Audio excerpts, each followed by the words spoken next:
Welcome to the Simplify Your Life podcast. It's Coach Simona, and I'm glad you decided to tune in.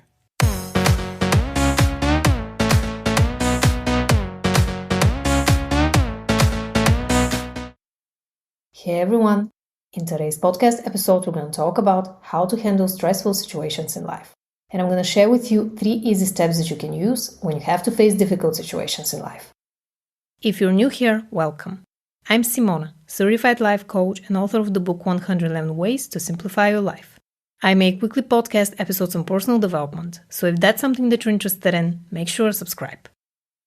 Alright, let me start off this episode by saying that no matter what difficult situation you're in right now, there is one thing that you can change, and that is the way you perceive it.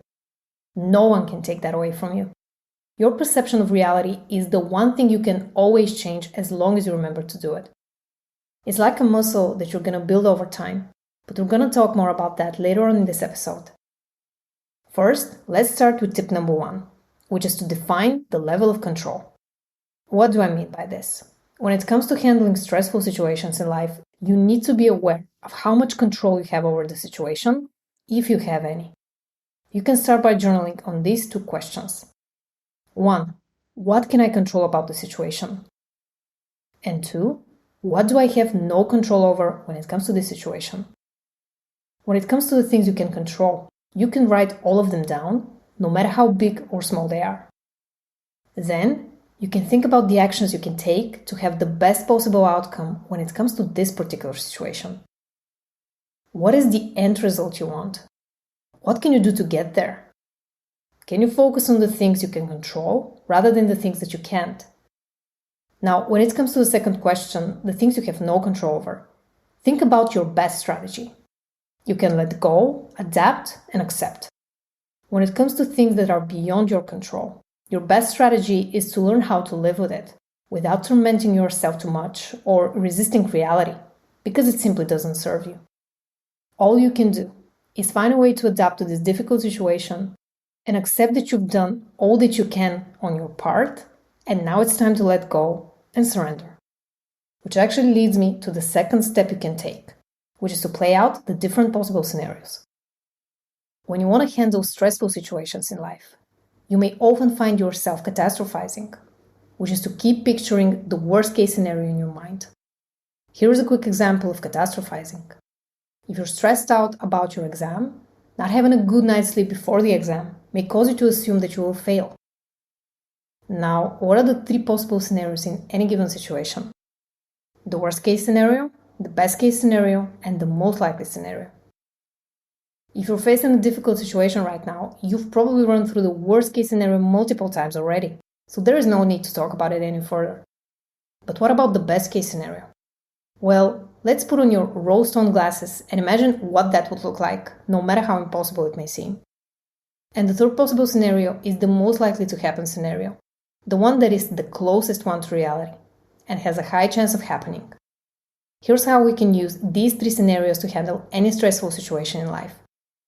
Write down each one of these scenarios and the likelihood of them happening. Most often, the worst case and the best case scenarios will have a fairly low probability.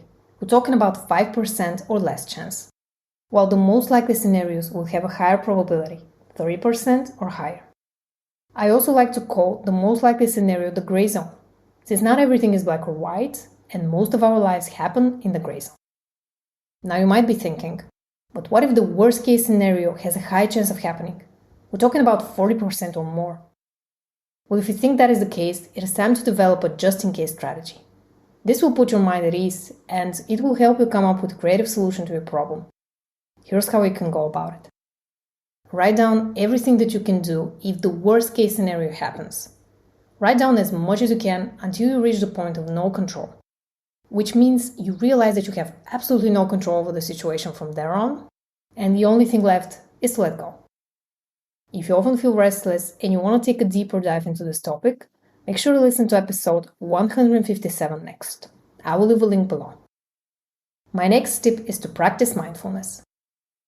Mindfulness is all about centering yourself into the present moment and observing your thoughts, feelings, and surroundings subjectively and non-judgmentally. There are many mindfulness techniques that you can try, but I'm going to share with you one of my favorites. It's called the 5 4 3 2 1 method, and it goes like this.